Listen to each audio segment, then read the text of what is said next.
Politiquement, il y a du clientélisme électoral. Ça, on va l'écarter parce que c'est de l'opportunisme ou du cynisme, mais ça n'a pas de charpente idéologique. En revanche, ce qu'on appelle l'islamo-gauchisme n'a pas été théorisé, parce que personne ne s'est revendiqué islamo-gauchiste, mais c'est un certain nombre de textes qui rejoignent exactement ce que vous dites et qui résonnent de la façon suivante, qui se disent, c'est des marxistes, qui se disent le nouveau damné de la terre, le nouveau prolétariat est incarné par les musulmans, et les musulmans sont opprimés par les ennemis permanents du prolétariat, qui sont le capitalisme, incarné en général par les Américains et Israël, et la religion chrétienne. Et donc l'islamo-gauchisme, ça c'est Jacques Julliard, ce que je vous dis qu'il a écrit dans le Figaro, dans son carnet qu'il tient, et qu'il a décrit de façon très très aboutie, a ces trois ennemis-là que je viens de nommer, et pense que enfin les musulmans vont permettre de vaincre l'ennemi absolu, qui est le grand capital et le capitalisme. Et donc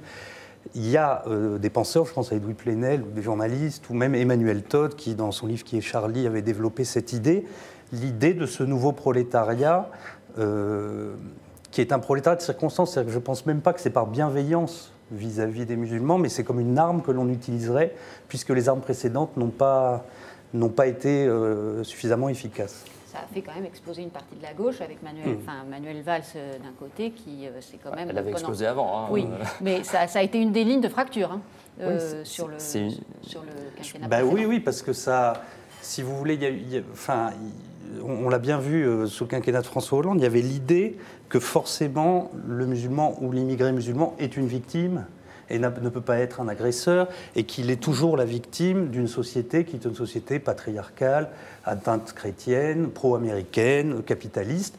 Et donc cette grille de lecture a, à mon avis, aveuglé un certain nombre de gens, peut-être certains très sincèrement, et les a entraînés dans cette... Il y a une sorte de sincérité. Je ne sais pas, on ne peut pas juger, moi je ne suis pas là pour sonder les reins et les cœurs. Mais en tout cas, il y a une cohérence idéologique dans ce qu'on appelle l'islamo-gauchisme.